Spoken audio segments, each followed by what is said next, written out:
বিশ্ব ইতিহাসের প্রথম মানুষ ও প্রথম নবী হিসেবে আল্লাহ পাক আদম আলাইহিসসালামকে নিজ দু হাত দ্বারা সরাসরি সৃষ্টি করেন।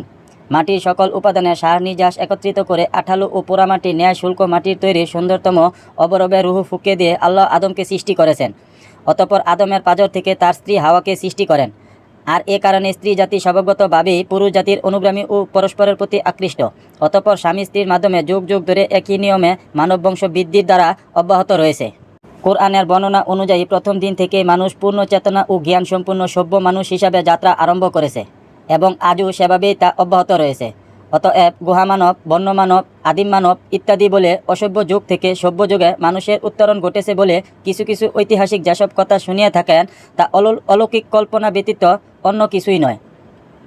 সূচনা থেকে এ যাবৎ যে দীর্ঘ পথ প্রতিক্রময় মানুষ কখনই মানুষ ব্যতীত অন্য কিছুই ছিল না। প্রথম মানুষ আদি পিতা আদম আলাইহিসসালামকে আল্লাহ সর্ববিষয়ে জ্ঞান ও যোগ্যতা দান করেন এবং বিশ্বের আল্লাহ খেলাফত পরিচালনার মর্যাদায় অভিষিক্ত করেন। এর সাথে সাথে সকল শ্রেষ্ঠ বেহেত্তকে করে দেন মানুষের অনুগত্য ও সব কিছুর উপরে দেন মানুষের শ্রেষ্ঠত্ব। আর সে কারণে জিন ফেরেশতা সবাইকে মানুষের মর্যাদার প্রতি সম্মান প্রদর্শনের জন্য আদমকে সেজদা করার আদেশ দেন।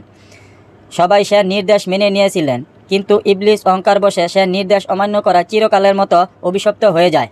অথচ সে ছিল বড় আলেম ও এবাদত গুজার। সে কারণে জিন জাতির হওয়া সত্ত্বেও সে ফেরেশতাদের সঙ্গে বসবাস করার অনুমতি পেয়েছিল ও তাদের নেতা হয়েছিল।